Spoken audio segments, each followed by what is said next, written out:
중앙성결교회 한기채 목사입니다. 우리 한국교회가 회개해야 될 7가지 죄 중에 지난번에는 영적 남용에 대해서 말씀을 드렸는데 오늘은 공의 사유화에 대해서 말씀을 하겠습니다. 이 공을 사유화하는 것은 인류의 역사만큼 오래된 죄라고 생각을 합니다. 인류 최초의 선악과를 아담이 따먹은 사건도 보면은 공으로 있어야 될 선악과를 사유하는 과정에서 죄가 발생했다고 봅니다. 하나님께서 주신 이 공유해야 될 것들을 사유화하는 거죠. 이 공을 사유하는 것이 죄면 성령의 역사는 내 개인의 것도 다른 사람과 나누려고 하는 것들로 나타납니다. 아담 이후에 가인도 하나님을 독점하려고 자기의 가신으로 만들려고 아벨을 죽이는 그런 불행한 사건도 일어났습니다. 사울 왕도 하나님의 주신 그 왕위를 사유화하려고 자기에게 보내준 동역자 다윗을 시기하고 괴롭히다가 오히려 패가 망신당한 사건이 성경에 나옵니다. 나봇의 포도원 사건도 보면은 토지 공개념이 나와 있죠. 땅은 하나님으로부터 그 가족 또 부족 단위로 주어진 선물이고 인간들은 그 땅을 잘 관리하면서 유지하는 그런 책임을 부여받았는데 아무리 왕이라도 그 개인에게 주어진 조상 대대로 내려온 그 땅을 갈취하는 그 아합의 그 사적인 소유의 개념이 하나님이 주신 공 개념과 충돌하게 되죠. 아합과 이세벨은 잘못하면서도 오히려 나봇에게 신성 모독죄를 뒤집어 씌워가지고 돌로 쳐 죽이고 그 땅을 빼앗는 불의를 저질렀습니다. 하나님이 위임한 그 공권력을 가지고 개인의 사욕을 채우기 위해서 선량한 국민을 죽인 것입니다. 하나님은 이러한 행위에 대해서 하나님의 선지자 아합을 보내가지고 심판을 선언하시는 대목이 나옵니다. 그래서 구약의 선지자들은 이 공을 사유하는 것에 대해서 심판을 선언하고 또 거짓 선지자들은 이 공을 사유하는 자들을 오히려 옹호하고 또 그들과 결탁해서 백성들의 재산을 갈취하면서도 그것을 정당해주고 또 마치 하나님이 주신 복이라고 평화를 빌어주는 그런 왜곡된 신앙을 조장을 했습니다.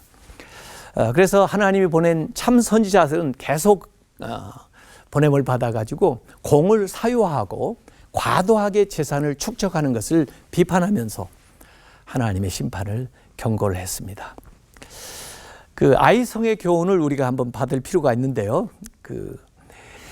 견고하고 강력한 여리고성을 무너뜨린 이스라엘은 그 후에 그보다 훨씬 작고 형편이 없는 아이성에서는 아주 크게 실패를 했습니다.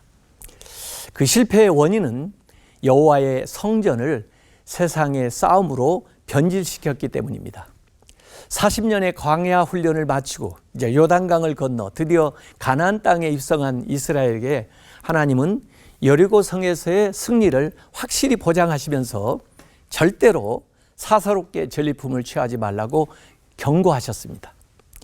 여리고성은 이스라엘 민족이 가나안에 들어와 첫 번째 맞닥뜨릴 성으로서 그 첫 열매를 온전히 하나님께 바쳐야 했습니다. 이 성과 이 가운데 있는 모든 것은 여호와께 온전히 바치되 여호수아서 6장 17절에 말씀했고요. 너희는 온전히 바치고 그 바친 것 중에서 어떤 것이든지 취하여 너희가 이스라엘 진영으로 바치는 것이 되게 하여 고통을 당하게 되지 아니하도록 오직 너희는 그 바친 물건에 손대지 말라라고 여호수아서 6장 18절에 하나님께서 거듭해서 그들에게 경고를 하셨습니다. 그래서 그 바쳐진 물건으로부터 멀리 떨어져라. 그것을 취하면 너에게 멸망이 임할 것이다. 이 이스라엘 진영에 멸망과 곤경을 가져올 것이다. 이렇게 경고를 하신 것입니다. 본래 불의하게 취한 재물은 재앙이 함께 따라오는 법입니다. 그러나 하나님이 주신 복은 사람들을 부하게 하고 근심을 겸하여 주지 않는다고 말씀했습니다. 이 여리고의 전쟁은 하나님의 전쟁, 거룩한 성전이기 때문에 헤렘, 즉 진멸법이 적용이 됩니다. 헤렘은 거룩한 전쟁과 관련된 개념으로서 전쟁에서 얻은 전리품 모두를 전쟁의 최고 사령관이신 하나님께 드리는 것입니다. 여리고 전쟁은 광야 생활 후 가나안에서 처음 치르는 전쟁으로 하나님께 드리는 첫 열매와 같았습니다. 또한 개인이 그 전리품을 취하는 것을 금함으로써 그 성전 거룩해야 되는 전쟁이 약탈하는 전쟁이 되도록 하려는 하나님의 의도가 있었습니다. 하나님은 성전 개념을 통해서 이 싸움이 사사로운 싸움이 아니라 의로운 싸움, 공적인 일이 되게 하셨습니다. 그러나 이스라엘은 그 하나님의 명령을 어기고 자신들의 탐욕을 채우기에 바빴고 그 결과 하나님의 거룩한 전쟁을 도적질과 노략질로 바꿨습니다. 하나님이 주신 승리를 하나님께 영광으로 돌리지 않고 사욕을 채우는 일에 급급했던 것입니다. 하나님은 약속을 분명히 지키셨으나 이스라엘은 하나님에 대한 약속을 지키지 않았습니다. 그 헤렘에서 살펴본 것과 같이 온전히 바쳐진 물건은 the devoted things, 헌신된 것입니다. 인간이 절대 손을 대면 안 되는 것이었습니다. 그러나 아간은 그것을 도적질하여 자기의 장막에 감추어두었습니다. 감히 하나님의 것을 도적질한 것입니다. 이 일로 인해서 이스라엘은 그 여리고보다 상대적으로 약하고 작은 아이성에게 참패를 당하고 또 용기와 기백이 꺾이게 되었습니다. 그 이해할 수 없는 패배의 원인이 바로 아간이었음을 결국 알게 됐습니다. 내가 노략한 물건 중에 시날산의 아름다운 외투 한 벌과 은 200세겔과 그 무게가 50세겔 되는 금덩어리 하나를 보고 탐내어 가져갔나이다. 보소서 이제 그 물건들을 내 장막 가운데 땅속에 감추었는데 은은 그 밑에 있나이다 라고 실토합니다. 사람에게는 감출 수 있었을지 몰라도 하나님께는 감출 수가 없었습니다. 아간의 그 도둑질은 하나님의 것을 사유화한 죄였습니다. 그는 하나님이 주신 승리를 가로채고 공적인 것을 사유화했습니다. 아간이 하나님이 주신 승리를 사유화하고 거룩한 전쟁을 탈취하는 전쟁으로 만들었기 때문에 이스라엘은 다음 상대였던 아이성에서 패배했고 결국 그 아간은 자신과 가족들이 돌에 맞아 그 아골 골짜기에서 죽게 되었습니다. 하나님은 이스라엘 공동체 전체가 그 아간의 그 죄에 공동 책임을 지게 하셨습니다. 그래서 이 화가 이스라엘 공동체 전체에게 미쳤던 것입니다.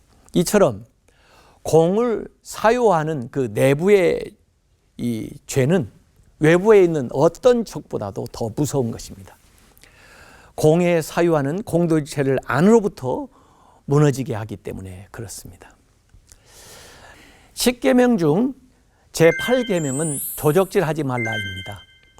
사유재산이 형성될 수 없었던 그 광야 시대에 시내산에서 이 계명을 주셨는데요. 그 당시에는 모든 것이 공동으로 주어졌습니다. 그래서 도적질하지 말라는 본뜻은 공동의 것을 사유하지 말라는 명령입니다. 고대 이스라엘에는 절대적인 그 사유재산 개념이 없었고 재산은 공동체 권리 또 가족의 삶의 연장이었습니다.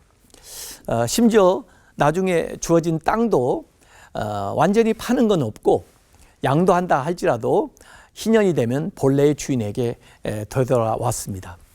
그런 의미에서 모든 것은 하나님의 소유고 이스라엘에게는 잠시 맡겨서 사용할 수 있는 권한을 주었을 뿐입니다. 거기에 토지 공개념도 들어가 있고 재산에 대한 이해도 마찬가지입니다. 그래서 도적질하지 말라 하는 이 말씀은 이 자본주의 사회처럼 사유재산을 수호하기 위한 계명이 아니라 그 당시에는 공동의 소유를 사적으로 취하지 말라는 말씀이 원래 의미입니다. 그래서 이 계명은 사유재산을 보호하기보다는 오히려 사유재산권 형성을 금지하는 말씀입니다. 땅, 이자, 11조, 안식년, 희년에 대한 그 구약의 율법은 재산권 수호보다는 인권의 보호에 더 초점이 맞춰져 있습니다. 그래서 제8계명은 현대적으로 과도하게 부를 축적하는 행위나 정적 권력을 위해서 뇌물을 주고받는 행위, 또 탈세, 사기, 착취, 횡령, 표절, 불법 상품 유통, 사취, 이권 개입, 미래의 자원을 고갈시키는 또 환경을 훼손하는 그 행위를 금지하는 명령으로 보아야 합니다. 죄의 역사는 공의 것을 사유하지만은 성령의 역사는 개인의 것이라도 공유하는 일로 나타납니다. 삭개오의 회심을 한번 보세요. 그가 은혜 받고 회심했을 때 그 증거로서 자기의 재산을 나누어 주는 것으로 표현이 됩니다. 특별히 예수님의 비유 가운데에는 우리가 하나님의 것을 맡은 청지기라는 의식이 많이 나타나는데 주인의 뜻에 합당하게 잘 관리하고 선용해야 하는 공적 책임에 대해서 말씀하고 있습니다. 초대교회 성도들이 성령 충만했을 때 초대교회 모습이 어땠나요? 자기의 것을 교회 앞에 내놓아서 나누어 주게 됨으로써 어려운 시기임에도 불구하고 공유하니까 핍절한 사람이 없었다고 기록을 하고 있습니다. 오병이어의 이적도 어린아이의 그 개인의 사적인 것이지만은 그걸 내놓을 때 기적으로 모든 사람들이 같이 누릴 수 있는 물질의 이적이 나타난 것입니다. 참된 신자는 물질을 공유하는 것에 더 나아가서 자기의 시간 또 생명조차 나누는 그런 공생의 공적인 삶을 살아야 됩니다. 예수님의 십자가도 자신을 모든 사람에게 내어주는 즉 살을 공유하는 공적 삶의 결정판이라고 볼 수가 있습니다. 예수님은 근본이 하나님의 본체이시지만 자신을 비워서 종의 형체를 입으시고 죽기까지 복종하셨습니다. 예수님이 공생에 시작하시기 전에 광야에서 3가지 시험을 받으셨는데요.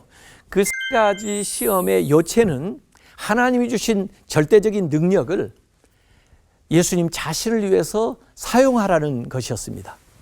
공의 사유화에 대한 유혹이죠. 그러나 예수님은 단호하게 그 유혹을 물리치심으로 그 시험에서 승리를 하시고 공적인 삶을 시작을 하셨습니다. 예수님은 십자가를 거절하거나 또 십자가에 매달렸다 할지라도 그 능력으로 뛰어내릴 수 있는 그런 힘을 가지고 있었음에도 불구하고 자신을 위해서 그 주어진 힘을 사용하지 않았습니다. 십자가의 정신은 멸사봉공의 정신입니다. 말 그대로 예수님은 공생애를 사신 거죠. 예수님의 삶 자체를 우리 모두를 위해서 내어주신 것입니다. 오늘날 그 이기심에 기반을 두고 있는 자본주의는 이 이타심에 근거하고 있는 이 기독교 정신의 세례를 받아야 됩니다. 하나님은 공이시고 교회도 공이십니다. 이 세상의 모든 것, 심지어 우리의 생명까지도 다 하나님의 것입니다. 오늘날 목회자나 교회 리더들의 큰 잘못 중에 하나는 교회를 사유화하려는 것입니다. 공인교회를 사유하는 것은 도적질입니다. 내가 아무리 교회를 개척했고 모든 것을 다 바쳐 교회에 충성을 했고 교회를 부흥시켰다고 해도 그 교회가 내 것이 아닙니다.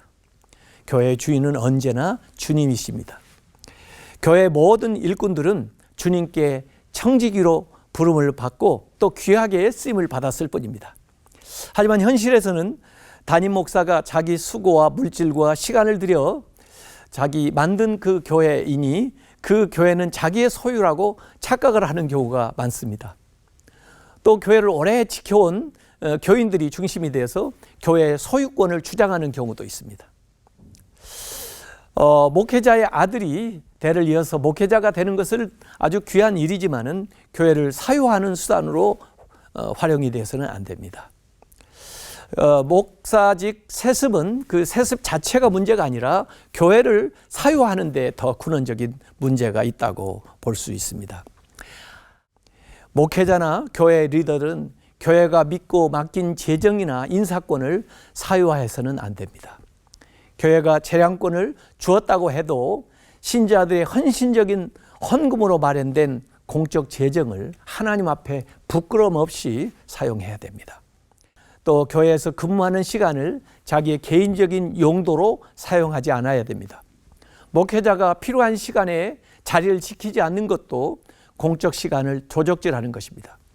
교회 사역은 인간관계, 시간, 물질 등의 그 공사의 경계가 아주 불분명하기 때문에 더더욱 주의를 해야 합니다. 과거에 비해서 오늘날 신자들의 그 헌신과 헌물이 줄어든 것 같이 느껴지는데요. 여러 가지 이유가 있겠지만은 공의 사유화가 큰 이유 중에 하나라고 볼 수 있습니다. 교회가 성장해서 교계와 사회에 큰 영향력을 갖게 된 것은 아주 좋은 일입니다. 그러나 이 교회의 성장과 영향력이 모두 그 성도들의 보람과 기쁨이 되기보다는 몇몇 목회자와 리더들의 부와 권력으로 집중된다면 교회 구성원들의 헌신과 참여는 더욱 위축될 수밖에 없게 될 것입니다. 이 공의 윤리를 정착시키기 위해서는 먼저 우리의 의식구조가 바뀌어야 됩니다. 이 사회구조와 의식구조는 불가분의 관계에 놓여 있습니다. 비리가 일상화된 사회구조 속에 살다 보면 구성원들의 의식구조에도 문제가 생기게 되고 의식구조가 불건전한 그 사람들이 대세를 이루는 그 사회는 구조적으로 병이 들게 됩니다. 그래서 잘못된 행태에 대한 분별의식이 점점 둔화되고 사회 전반적으로 이러한 풍조가 만연이 되게 됩니다. 이런 사회의 가장 심각한 재난은 사람들의 건전한 의식구조가 붕괴된다는 것입니다. 양심적으로 살려는 사람은 드물고 잘못을 저질렀다가 법망에 걸린 사람조차 반성하기는커녕 재수없게 자신만 당한다고 억울해하는 사회가 되는 것입니다. 소돔과 고모라는 처음부터 의인 10명이 없지는 않았을 것입니다. 하지만 오랜 기간 동안 부패한 사회 속에 살다 보니까 의인이 점점 없어져서 그 사회를 구원할 수 있는 의인 10명이 없었던 것입니다. 터가 무너지면 의인이 무엇을 하랴라고 시편 11편 3절에 말씀했는데 비도덕적인 사회는 비도덕적인 개인을 만들고 비도덕적인 개인이 비도덕적인 사회를 강화해 나갑니다. 이런 이유로 기독교는 개인을 구원하는 개인 구원뿐만 아니라 사회를 변화시키는 사회 복음도 중시해야 됩니다. 공의 윤리를 다룸에 있어서 우리가 극복해야 될 사회적 병폐, 후진적인 병폐는 바로 이기주의입니다. 이기적인 발상을 넘지 못하는 개인들이 그 모인 사회 조직은 집단 이기주의를 벗어나지 못합니다. 지금 우리 사회는 개인 이기주의와 집단 이기주의가 난무하고 있습니다. 소수에 의해서 독점되었던 정치는 좁은 나라를 지역적 이기주의로 더 잘게 나누어 놓고 자기가 대통령이 되기 위해서 정당을 만들고 능력이나 도덕성보다는 특정 개인이나 조직에 대한 충성도로 인사를 단행하며 지도자들은 자기 사람 만들기에 공을 들이는 패거리 정치를 양산했습니다. 심지어 목회자들 가운데도 신자들을 교회 부흥의 수단으로 보거나 은퇴 이후에도 영향력을 행사하기 위하여 자기 뜻에 맞는 후임자를 무리하게 세우거나 교회의 재산이나 권한을 사사롭게 사용하는 이들이 있습니다. 이는 교회의 공교회성을 무너뜨리는 행위입니다. 이러한 풍조는 관료, 기업, 학교, 군대, 종교계까지 학연, 지연, 혈연의 인맥 위주의 사회를 만들고 있습니다. 건전한 공동체 의식을 발전시키지 못하고 붕당, 도당 수준의 왜곡된 집단의식을 소위 지도자들이 조장하고 있는 것입니다. 본래 자본주의적인 경제관은 인간의 이기심에 기초한 것으로 개인의 자유, 창의성, 역량 등을 극대화하여 경제와 산업을 발전시키는 긍정적인 면도 있었습니다마는 반면에 재물이 인간의 주인이 되어 황금만능 사고나 물질 위주의 가치관이 자리 잡기 쉬운 제도였습니다. 승자 독식, 즉 강한 자가 약한 자의 몫까지 다 차지할 수 있는 패단이 있고 분화 권력의 집중으로 인해서 인간의 공동선이 파괴되기가 쉽습니다. 어려운 시절에는 콩 한 쪽도 나눠 먹으면서 화합할 수 있었지만 자본주의의 발달로 부의 양극화가 심화되면서 초갈등 사회로 접어들게 되었습니다. 이런 자본주의의 폐단을 극복하기 위해서는 분배의 정의에 관심을 갖고 사회보장제도나 복지제도를 통해서 보완을 해야 됩니다. 소유만이 아니라 사용에 있어서도 재물의 공공성을 보장해야 하는 공의윤리를 정립해야 합니다. 사회 구성원 모두가 공동선을 추구하는 가운데 기업과 국민, 고용주와 고용인 상호 간의 순환적인 협력과 기여 체계를 만들어 가야 합니다. 기업은 국민을 위해서 봉사하고 국민은 기업을 육성하는 상호 협력 체계를 만들어야 합니다. 한국 사회의 병폐는 배타적 경쟁심에 기초한 강한 소유욕과 사치심, 향락풍조이며 타인과 공동체에 대한 배려가 없는 이기주의입니다.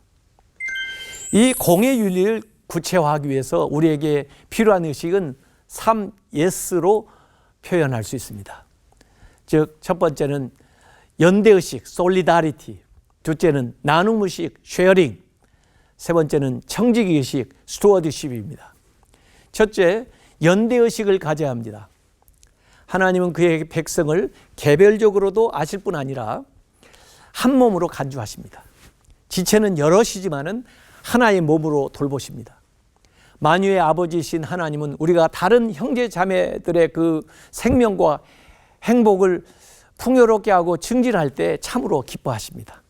형제에게 한 것이 곧 주님께 한 행위라고 말씀하시면서 그 행위를 잃지 않겠다고 약속까지 해 주셨습니다.